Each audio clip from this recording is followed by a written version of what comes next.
ito ay rated SPG, striktong patnubay at gabay ng magulang ang kailangan. Isang mapagpalang araw mga kapamilya, buong akala ni Rocky Boy ay tuluyan na nga siyang magtatagumpay sa matagal niyang plano. Pero mababaliktad ang lahat dahil siya ngayon ay malalagay sa alanganin. Kung paano ito mangyayari ay sabay-sabay nating abangan sa dulo ng bidyong ito. Tuwang-tuwa si Rocky Boy dahil tila pinaglalaroan na lang niya sa kanyang mga palad ang buhay ni Tanggol at ng mga kaibigan nito.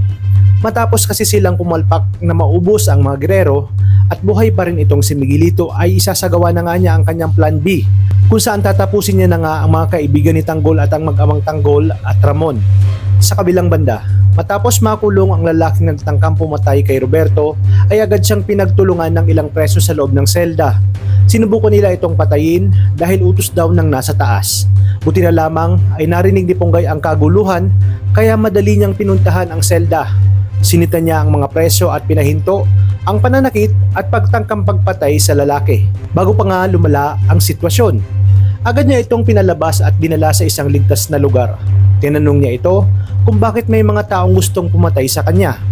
Nag-tell all na ang lalaki at sinabi na ang mga gerero ang nagutos na patahimikin na siya. Tinanong ni Ponggay kung pwedeng i-video ang kanyang salaysay bilang ebidensya.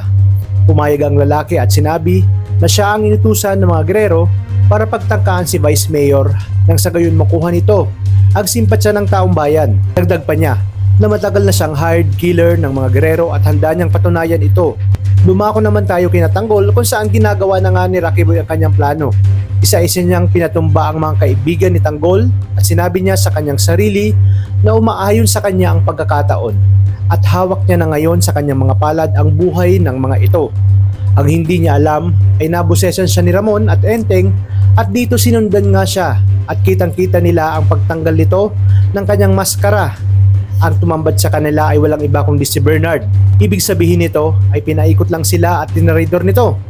Nalaman din nila na Rocky Boy ang tunay nitong pangalan. Sakto naman na tumawag noon si Ponggay upang makausap si Tanggol. Kaya agad na nakausap ni Enteng itong si Ponggay at humingi agad siya ng tulong. Wika ni Enteng na si Bernard umano ang traidor na gusto silang ubusin lahat. Hindi pa nga daw niya alam kung ano ang motibo nito. Di na nga nagsayang pa ng oras si Ponggay at agad na dumating sa hideout. Maingat at dahan-dahan siyang pumasok upang makorner ang nakamaskarang si Rocky Boy. At dahil may taglay ding galing itong si Ponggay ay hindi na nga nakapalagpa itong si Rocky Boy. Dito na lumabas sina Enteng at Ramon para back-upan siya. Kahit nang hina pa sila ay agad nga nila itong naigapo sa isang upuan upang ibulgar ang pagkakakilanlan nito sa likod ng kanyang maskara.